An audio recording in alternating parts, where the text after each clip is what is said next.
Hey guys, welcome back to another video. Now, when you're purchasing a property, there are certain costs that you have to bear in mind. And this is why on average, we are saying that you need to have at least 10% of whatever the price of the property is in cash. That 10%, at least 10%, that 10% would also include your 5% deposit, and that is if the person is using 5% as the deposit. If not, then you would have had to have at least 15%. But in this example, let's say you're expected to pay a 5% deposit. So have at least, the property values $20 million, so you need to have at least $2 million in cash. Let's break down these costs. First of all, what makes up this 10%? So you have the 5% that we just mentioned as the deposit. Then you have your stamp duty. Stamp duty is around $5,000. You pay half, the vendor pays half.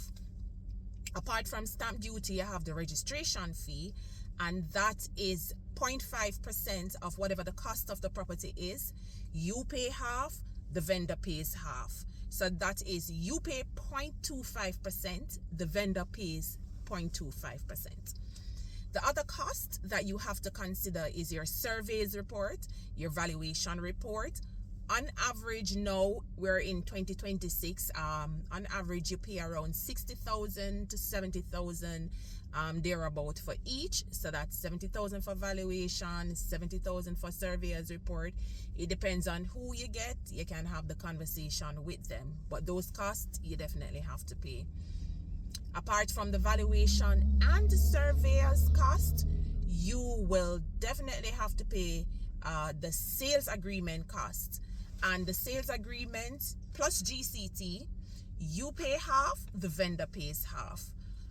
Some cost that I've seen now is around 120,000 Jamaican dollars plus GCT. Depends on who you use. Seen some at 100 as well. So that cost is dependent on your attorney. So the sales agreement fee, please note that that is different from your attorney's fee. Your attorney's fee can be anywhere from 1.5 to 3% of the cost of the property. So that's another cost that you will have to bear in mind, your attorney's fee. Another fee that you have to bear if you're using a mortgage, it is the transaction fee. And that is what the bank charges to process the loan.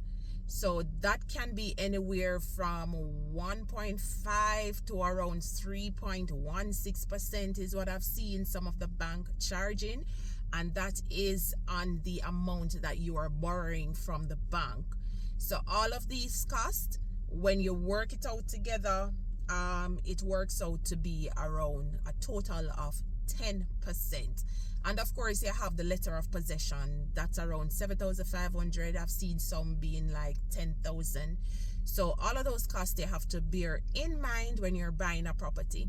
So when you hear the price of X amount, let's say $20 million, is not just $20 million.